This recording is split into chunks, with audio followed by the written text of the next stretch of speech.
Mesdames et messieurs, distingués invités, bonjour.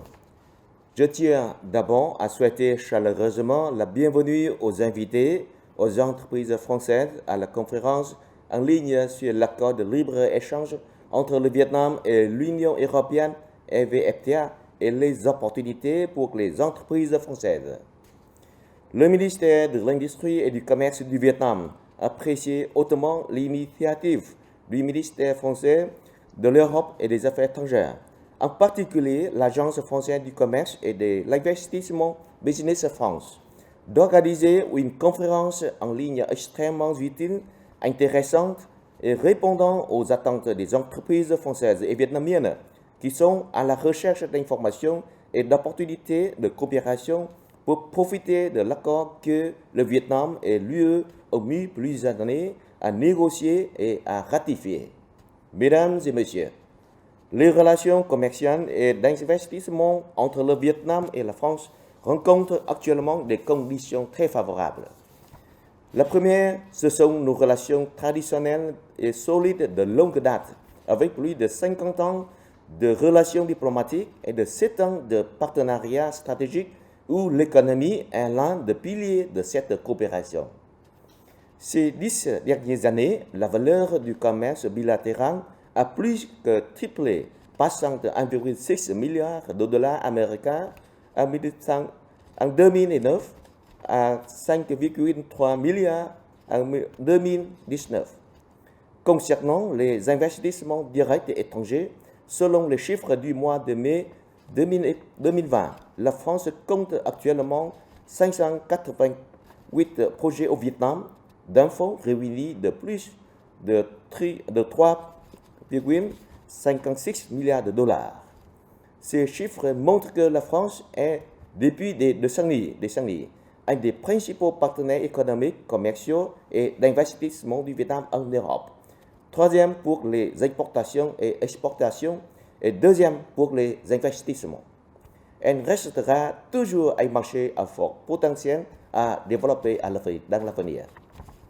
La deuxième, ce sont les avantages de l'accord EVFTA. Et j'ai le plaisir de vous informer que le 18 juin 2020 dernier, le Vietnam a remis la note diplomatique à la délégation de l'UE au Vietnam informant de la ratification par l'Assemblée nationale vietnamienne le 8 juin de l'accord de libre-échange Vietnam-UE, EVFTA, et de l'accord de protection des investissements Vietnam, l'UE et EVIPA, avec un taux d'approbation respectivement à 100%. Cette ratification fait suite à celle du Parlement européen le 12 février 2020 et du Conseil européen le 30 mars 2020. Ainsi, l'accord de l'EVFTA entrera officiellement en vigueur en août 2020, marquant la fin de 10 années de négociations et de ratification depuis octobre 2010. EVFTA est le premier accord de libre-échange de nouvelle génération que l'UE signe avec un pays en développement, mais c'est également l'accord le plus ambitieux avec une ouverture profonde du marché que le Vietnam a conclu avec un partenaire commercial développé. Au cours des 20 années suivantes l'entrée en vigueur de l'accord, le Vietnam supprimera 98,3% des droits d'importation, équivalent à 99,8% des exportations de marchandises en provenance de l'UE. Pour sa part, l'UE annulera 92,2% des lignes tarifaires d'importation, équivalent à 99,7% des exportations du Vietnam vers l'UE au cours de ces prochaines années. La levée des droits de douane favorisera les relations commerciales entre le Vietnam et l'UE, contribuera à élargir le marché pour les produits d'exportation, en particulier les produits phares des deux parties, notamment produits agricoles tropicaux, aquatiques, chaussures, textiles, meubles, etc. du Vietnam, et des produits pharmaceutiques, alimentaires, boissons alcoolisées, automobile, etc. de l'UE et de la France. En parallèle des échanges de marchandises, le Vietnam, avec 14 accords de libre-échange avec les principaux partenaires commerciaux du monde et de l'IVPA, en attente de prendre l'effet, ce sera certainement une destination attrayante pour les investisseurs de l'UE en général et de la France en particulier. Ceci est une raison pour laquelle les entreprises des deux parties attendent depuis plusieurs années l'entrée en vigueur de cet accord. De plus, les VFTA entrent en vigueur dans le contexte où le Vietnam a efficacement contrôlé l'épidémie de Covid-19, minimisant ses effets néfastes, et c'est aussi l'un des rares pays dans le monde pour lequel la Banque mondiale prévoit une croissance positive malgré les impacts négatifs de la pandémie.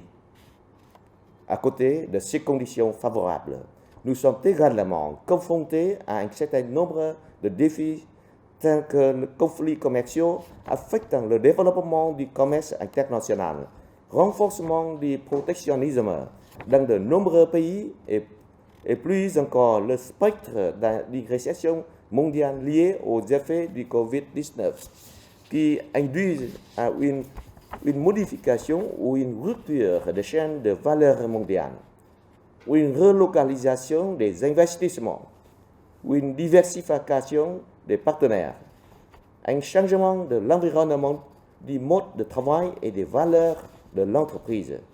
Mesdames et messieurs, avec la prochaine entrée en vigueur de l'EVFTA, les relations commerciales et d'investissement entre le Vietnam et la France s'ouvrent sur une nouvelle page riche de promesses afin de profiter au maximum des avantages tout en surmontant les difficultés actuelles.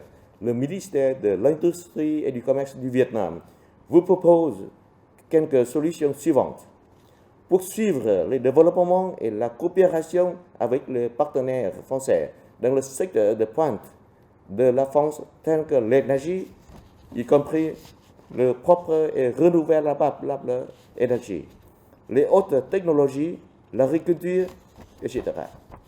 Encourager la coopération d'investissement dans les secteurs où les deux parties pourraient profiter des avantages de l'EVFTA pour favoriser les exportations telles que l'industrie de soutien, en particulier dans les secteurs du textile habillement, de la chaussure, de l'automobile, l'industrie agroalimentaire. J'espère qu'il y aura de plus en plus exemples de réussite franco-vietnamienne à l'image du chocolat Mareux, sacré meilleur chocolat au monde, qui a su combiner la qualité des fèves de cacao et l'habilité de travailleurs vietnamiens avec les technologies et le savoir en termes de stratégie commerciale et développement de marché des Français. Pour conclure, le Vietnam et l'UE, et en particulier la France, ont ouvert la voie à la coopération économique, commerciale et d'investissement. Et c'est maintenant aux entreprises de trouver rapidement les points forts de chacun pour coopérer, développer et profiter des avantages qu'apporte l'accord aux entreprises, mais aussi pour les deux nations. Je suis convaincu que le ministère vietnamien de l'Industrie et du Commerce, le ministère français de l'Europe et des Affaires étrangères, ainsi que les différentes autorités compétentes travailleront en étroite collaboration pour soutenir le développement de la communauté d'entreprises de chaque pays respectif. Dans cette prise, je souhaite un grand succès à notre conférence et je vous souhaite à toute santé, réussite et bonheur. Merci beaucoup.